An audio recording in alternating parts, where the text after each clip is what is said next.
Hello students, in economics lesson number 5 cost of production and concept of revenue में today we will learn long run average cost curve मतलब long run સરેરાશ ખર્ચ લાંબા ગાળાની સરેરાશ ખર્ચ રેખા line. According to Benham, according to Professor Benham, in the long run, there is no distinction between fixed cost and variable cost. बराबर, मतलब स्थिर खर्च और अस्थिर खर्च में कोई डिस्टिंक्शन अलग नहीं रहता लॉन्ग रन में. The classification of cost as fixed and variable becomes irrelevant in the long run as all factors of production become variable. In order to increase production in the long run, factors of production can be altered in any proportion. कोई भी प्रमाणसर factor of production can be altered, बदलते. Therefore, the scale of a firm expands. इसी वजह से scale of a firm expand मतलब उसका जो scale of a firm पेदी कंपनी का स्केल बढ़ता है. ओके, मतलब उत्पादन प्रमाण बढ़ाते. For example, the remuneration paid to an employee is considered as a fixed cost in the short run.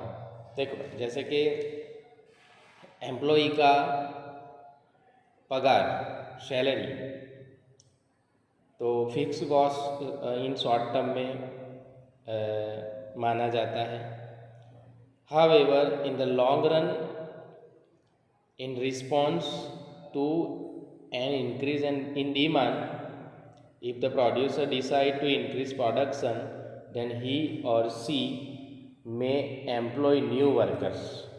देखो, प्रोडक्शन बढ़ाना है तो वो नए एम्प्लॉय कंपनी प्रोड्यूसर नया एम्प्लॉय या वर्कर्स और बाय न्यू लैंड और रेंट इन न्यू लैंड एक्सेट्रा, या नई ज़मीन भी खरीद सकता है वो फैक्ट्री या उत्पादन करने के लिए, या rent in the new land.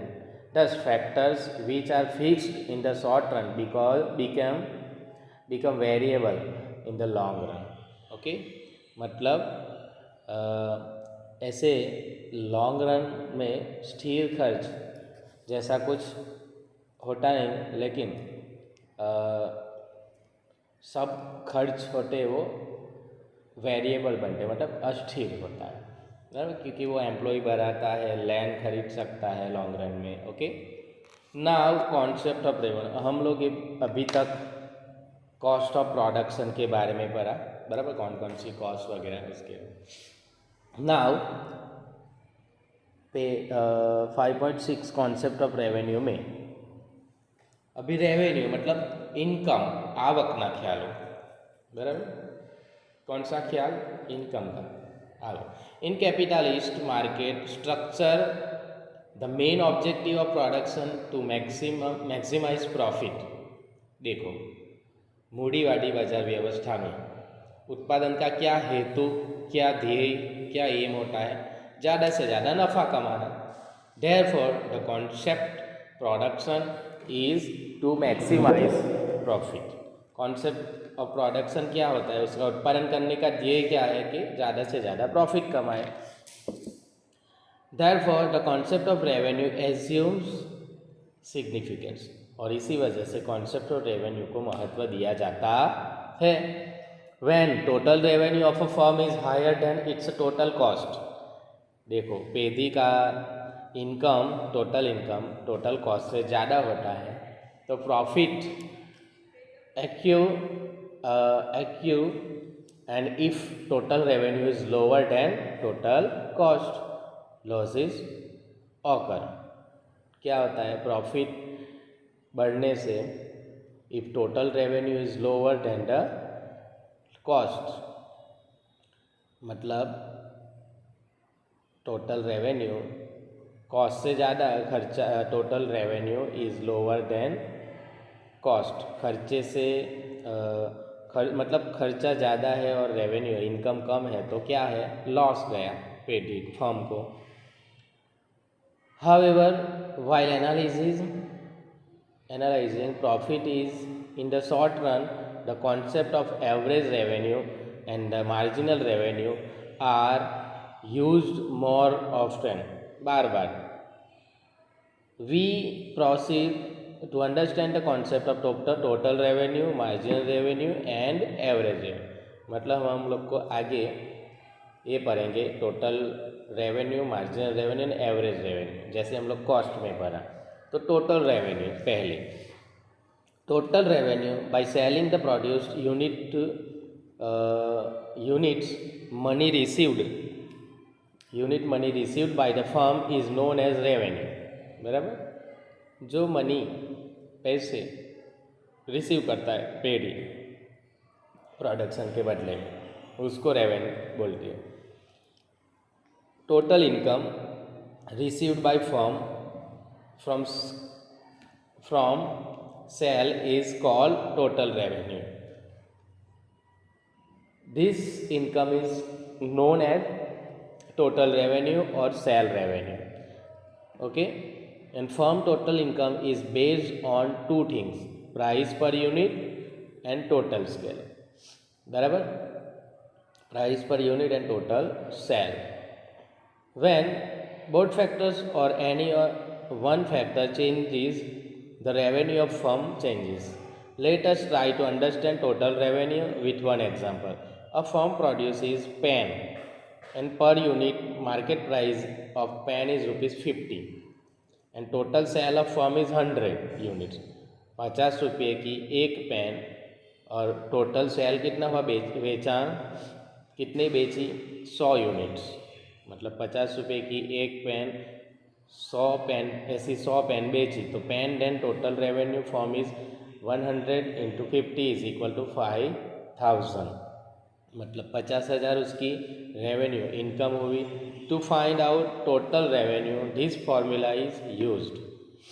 Total revenue is equal to unit sold into price of commodity. तो TR is equal to Q into P, मतलब 5000 टोटल रेवेन्यू है, 100 क्वांटिटी, कितनी सेलिंग क्वांटिटी, एंड 50 रुपीज़ उसकी price of commodity and is equal to 5000. If the sale unit of commodity increases or decreases, or price increases or decreases, or there is a change in the both factors, then firm's total revenue changes. Okay, now average revenue. We find out average revenue of a firm by dividing total revenue to sell unit means average revenue is equal to total revenue, मतलब total income upon total sale, कितना बेचा, तो AR is equal to TR upon Q, in which AR is equal to average revenue, TR total revenue, Q quantity sale, कितना quantity बेचा. Let us understand with the help of example. One firm has sold 1000 units of pen and total revenue is ₹50,000. According to formula 50,000 upon, मतलब total revenue कितनी हुई, 50,000 रुपया total उनकी income revenue है firm की, 1000 quantity sold है is equal to 50, बराबर. Average revenue कितनी उसकी 50 रुपये is average revenue. It means revenue per unit of pen, बराबर. Normally firm sell all units to commodity at a same price, then average revenue is equal to price. If price and average revenue are equal, then the producer, it is demand curve which is also average revenue curve for him. Demand curve shows on different price how many commodities consumers is ready to purchase. On the other hand, the average revenue curve shows the average revenue of a producer with the sale of commodity. In short, we remembers that average revenue by the angle of producer is also price of commodity angle. Now 5.6 marginal revenue. The income from per unit sale is average revenue of firm, whereas marginal revenue is revenue from the sale of one additional unit. So the marginal revenue is the change in total revenue which results from the sale of one more unit of commodity. मतलब income from per unit sale is average revenue of firm, whereas marginal revenue is revenue from the sale of one additional unit. एक से ज़्यादा मतलब पेदी की जो सरेराश आवक है उसकी चीज़ वस्तु में एकम दीठ मतलब यूनिट में एक एकम में बढ़ा होगा सेल इनकम है. तो जब मार्जिनल रेवेन्यू मतलब सीमांत आवक जो चीज़ वस्तु के एक ज़्यादा एक यूनिट का सेल होगा तो उसके बदले में क्या इनकम होगी उसको बोलते हैं मार्जिनल रेवेन्यू. मतलब एडिशनल यूनिट्स हो the marginal revenue is the change in the total revenue in the raise and commodity. For example, firm receive income of ₹50,000 by selling 1,000 units of pen. Now firm sell 1,001 units. अभी कितना बेचता है? एक unit ज़्यादा बेचता है. तो firm revenue increase from 50,000 to ₹50,045 means increase of 45 is marginal revenue. पर 45 रुपीज़ का इंक्रीज हुआ वो उसकी मार्जिनल रेवेन्यू है. So we can say the marginal revenue is the change in total revenue on account of the sale of an additional units of output. We can put marginal revenue in the formula for the equation as under. So MRN is equal to RN मतलब 1 unit में जो बराबर minus R bracket में N minus 1.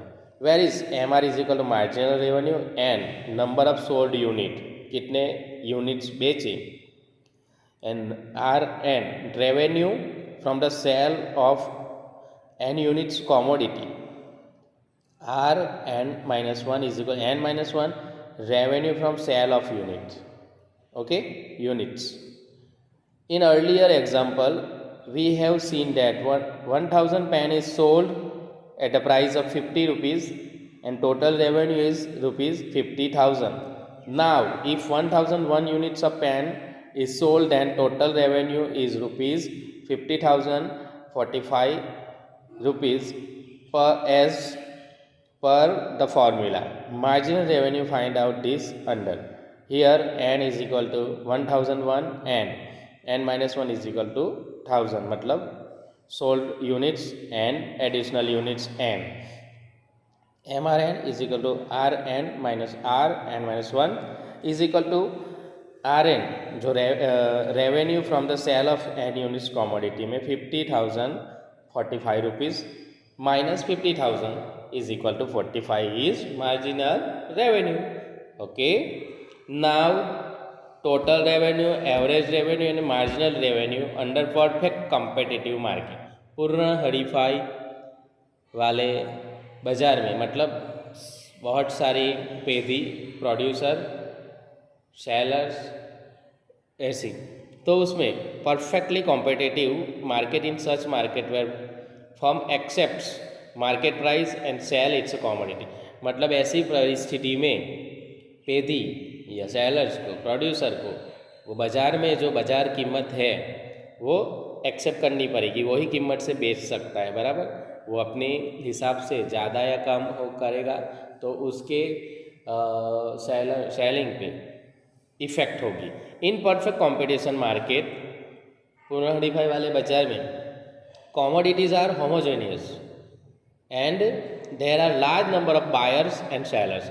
देखो, commodity एक समान same होती है और चीज़ वस्तु सेम रहती है, होमोजेनियस, एंड देर आर बहुत सारे सेलर्स और बहुत सारे बायर्स होते हैं। मतलब खरीदनार भी इतने, बेचनार भी इतने होते हैं, बहुत सारे। मतलब कंज्यूमर के पास भी बहुत सारे क्या है, मतलब वो यहाँ उसको नहीं जानता तो दूसरी जगह पे से वो कर सकता, खरीद सकता है अपनी चीज़ वस्तु, बराबर। उसके पास बहुत सारे मतलब विकल्प रहते हैं, बराबर।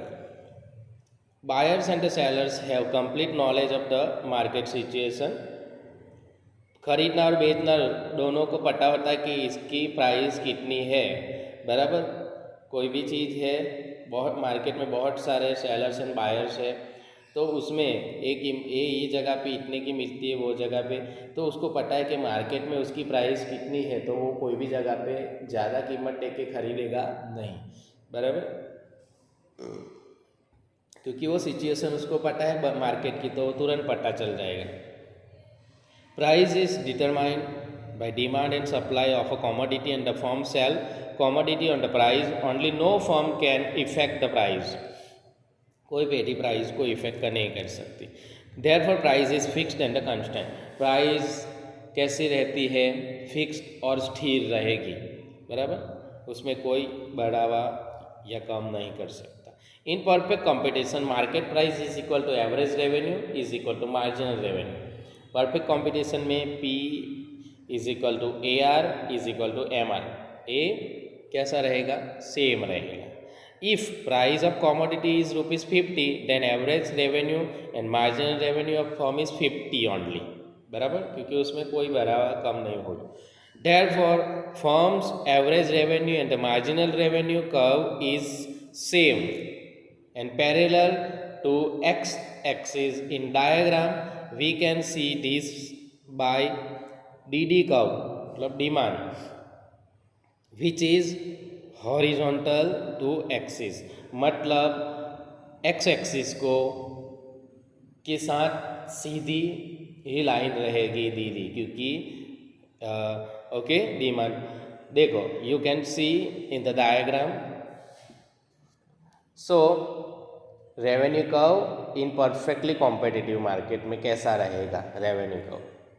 देखो in the diagram Y axis पे रेवेन्यू, एक्स एक्सिस पे यूनिट सोल्ड, कितने बेची यूनिट्स, मतलब in the diagram revenue curve of a firm is shown. We can see the three things in it. First, in perfect competition market, firm's marginal revenue and average revenue is constant and same. Due to that, it can be shown to the one line curve DD only. देखो one line curve DD only, उसमें तीनों same है, average revenue, marginal revenue, बराबर, and price. So second में average revenue and marginal revenue curve is parallel to OX axis shown by DD curve, बराबर। Here average revenue and marginal revenue curve converted into one another and the slope curve is 0। And third में total revenue curve और right to increasing, total revenue curve क्या है? बढ़ रहा है, increasing, बराबर, बढ़ रही है कुल। अपवर्ड